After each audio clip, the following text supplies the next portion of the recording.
Hukum the Rule.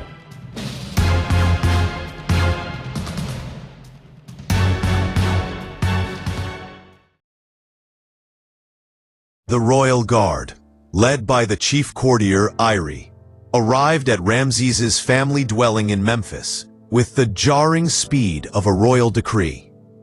The air crackled with their authority, a sharp contrast to the quiet, dusty courtyard. Ramses, practicing with a simple wooden staff, immediately noticed the plumes of dust and the glint of bronze armor. Iri, still sweating from the hasty journey, dismounted and approached the young man. "You are Ramses, son of Callum, the army trainer?" Iri asked, his tone demanding, but respectful of the mission's importance. "I am," Ramses replied, gripping his staff tighter, his eyes watchful. He searched for his father, but Callum had left before dawn. "Your father, Callum, where is he?" Ramses frowned slightly. "My father is on a long pilgrimage, noble courtier. He travels to the great temple of Hathor at Dendera, a journey of many weeks. He sought the counsel of the gods." Iri cursed under his breath. 450 kilometers? No time to wait. The pharaoh's patience was threadbare. "Then hear me, Ramses, for this message is for you. I come by the direct command of the pharaoh Menetra himself. Your life has been noticed, young one.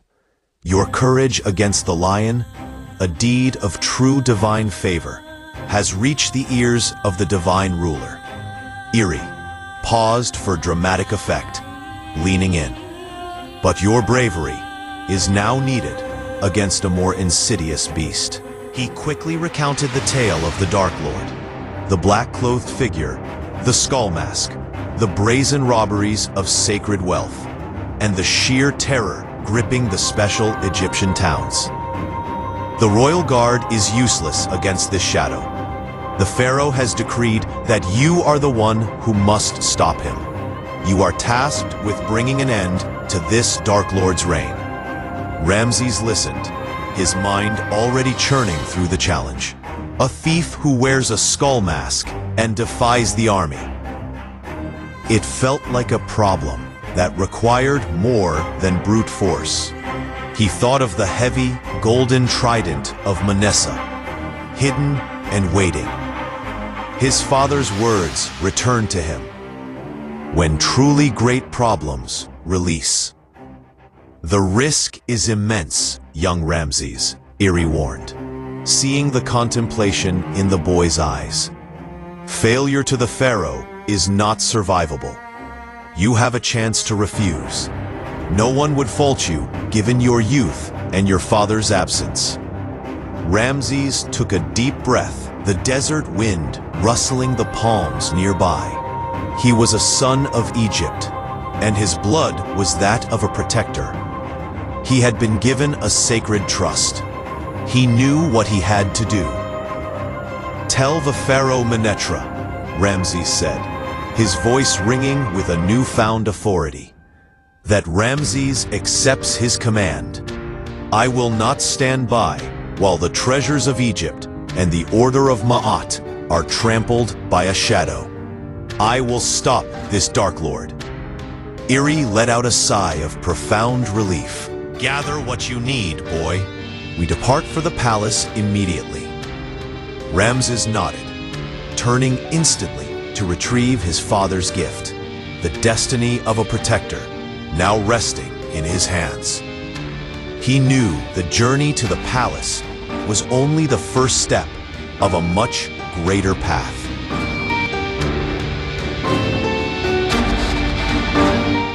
The journey from Memphis to the royal capital was a whirlwind. Ramses, seated in a swift, gilded chariot, alongside the chief courtier Iri, felt the sheer power of the pharaoh's command propelling them forward. He wore simple linen, but carried a secret burden, the golden trident of Manessa, wrapped and secured beneath his tunic. As they approached the capital, the scale of the royal palace overwhelmed him. It was a city unto itself, a towering, brilliant monument of white limestone and sandstone, its pylons soaring towards the heavens, decorated with murals that proclaimed the divine glory of the pharaoh. Courtyards bloomed with exotic flowers, pools reflected the massive gold-plated roof of the main temple, and the air hummed with the sound of thousands of servants and officials moving with silent purpose. The luxury was dazzling, a world away from the dust of the training camp. Impressive, is it not, boy? Eerie murmured, noticing the wonder in Ramses's eyes. This is the heart of Egypt, and soon you will stand before its living God. Audience with the pharaoh Menetra. Ramses was ushered through corridors lined with colossal statues of kings and gods, his heart thumping against his ribs. Finally, he stood in the vast, intimidating audience chamber. The pharaoh Menetra was exactly as the legends described, regal, demanding, and radiating absolute power. Ramses knelt immediately, touching his forehead to the cool, polished floor. "Rise, Ramses, son of Kalim," the pharaoh commanded, his voice deep and resonant. Ramses rose, keeping his gaze respectful but steady. "Eri has sung your praises, a boy who commands a lion," Menetra stated, skepticism clear in his tone. "The enemies of Egypt now are not merely beasts of the jungle, but a shadow, a stain on my divine authority. This Dark Lord robs us of our sacred wealth and makes my soldiers look like children." The pharaoh leaned forward, his eyes burning into Ramses. "I need this insult erased. I need the fear of this robber extinguished. You will pursue this Dark Lord. You will hunt him across my land. I do not care how you do it, only that you succeed swiftly." He paused, then delivered the final, life-altering command. "Bring me the skull of this robber. Bring me his head as proof of your victory, and as a guarantee that he will never rise against my decree again." Menetra then presented the reward, a promise that stunned the young man. "Succeed in this task, and you will not return to your simple home. I will strip Kalim's old command and grant it to you. You will be the army commander of my royal forces, Ramses, a man of 17 ruling over my warriors, a position of power and wealth that your wildest dreams could not imagine." The pharaoh's challenge was clear.